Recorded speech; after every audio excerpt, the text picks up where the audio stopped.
নির্বাচনী প্রচারণায় অংশ নিতে আজ সন্ধ্যায় চট্টগ্রাম যাচ্ছেন বিএনপি চেয়ারম্যান তারেক রহমান। কাল সকালে পলো গ্রাউন্ড মাঠে বক্তব্য রাখবেন তিনি। এরপর সড়ক পথে যাবেন ফেনী ও কুমিল্লা। চট্টগ্রামের নেতাকর্মীদের উচ্ছ্বাস ও সমাবেশের প্রস্তুতি নিয়ে জানাতে যুক্ত হচ্ছেন হুসাইন জিয়াদ। তারেক রহমানের আগমন ঘিরে নেতাকর্মীদের মাঝে উচ্ছ্বাস কেমন দেখছেন, জানাবেন বিস্তারিত।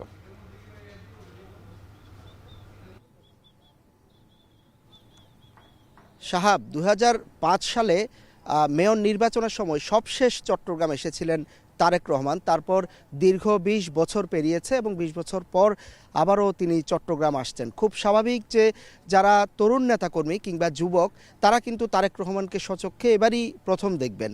ফলে নেতাকর্মীদের উচ্ছ্বাস অনেক বেশি, বিশেষ করে নির্বাচনের আগে এই ধরনের একটি জনসভা এখানে যারা বিএনপি অনুসারী আছেন, নেতাকর্মী আছেন, তাদেরকে অনেক বেশি উজ্জীবিত করবে।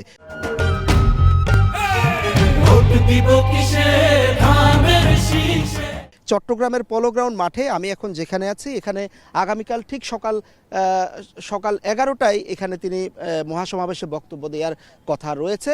আজ কিন্তু সন্ধ্যা 7:30টার দিকে তিনি চট্টগ্রাম বিমানবন্দর আসবেন এবং এরপর চট্টগ্রামের রেডিসন ব্লু হোটেলে তিনি বিএনপি নেতাকর্মীদের সাথে রাতেই বৈঠক করবেন। আগামীকাল সকালে এখানে শিক্ষার্থীদের সাথে রেডিসন ব্লু হোটেলে একটি বৈঠক রয়েছে এবং এর পরপরই তিনি এখানে নির্বাচনী মহাসমাবেশে বক্তব্য দিবেন। এবং আজকে কয়েকদিন ধরে আসলে প্রস্তুতি চলছে পুরো চট্টগ্রামে এবং এই মুহূর্তে একেবারে শেষ সময়ের প্রস্তুতি যেটি বলা চলে।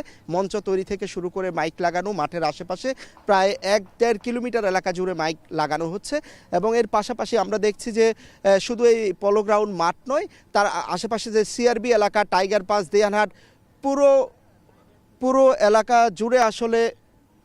জুড়ে আসলে মানুষ হবে এবং বিএনপির পক্ষ থেকে বলা হচ্ছে যে অন্তত 10 থেকে 15 লাখ মানুষের একটি সমাগম তারা হবে। শুধুমাত্র বিএনপি নেতাকর্মী কিংবা অনুসারী নয়, এবং তারা বলছিলেন যে এই সমাবেশকে ঘিরে সাধারণ মানুষের একটি জনসভায় পরিণত হবে, যেহেতু তিনি চট্টগ্রাম আসবেন এবং তিনি বলেছিলেন যে চট্টগ্রাম নিয়ে তার একটি আলাদা পরিকল্পনা রয়েছে।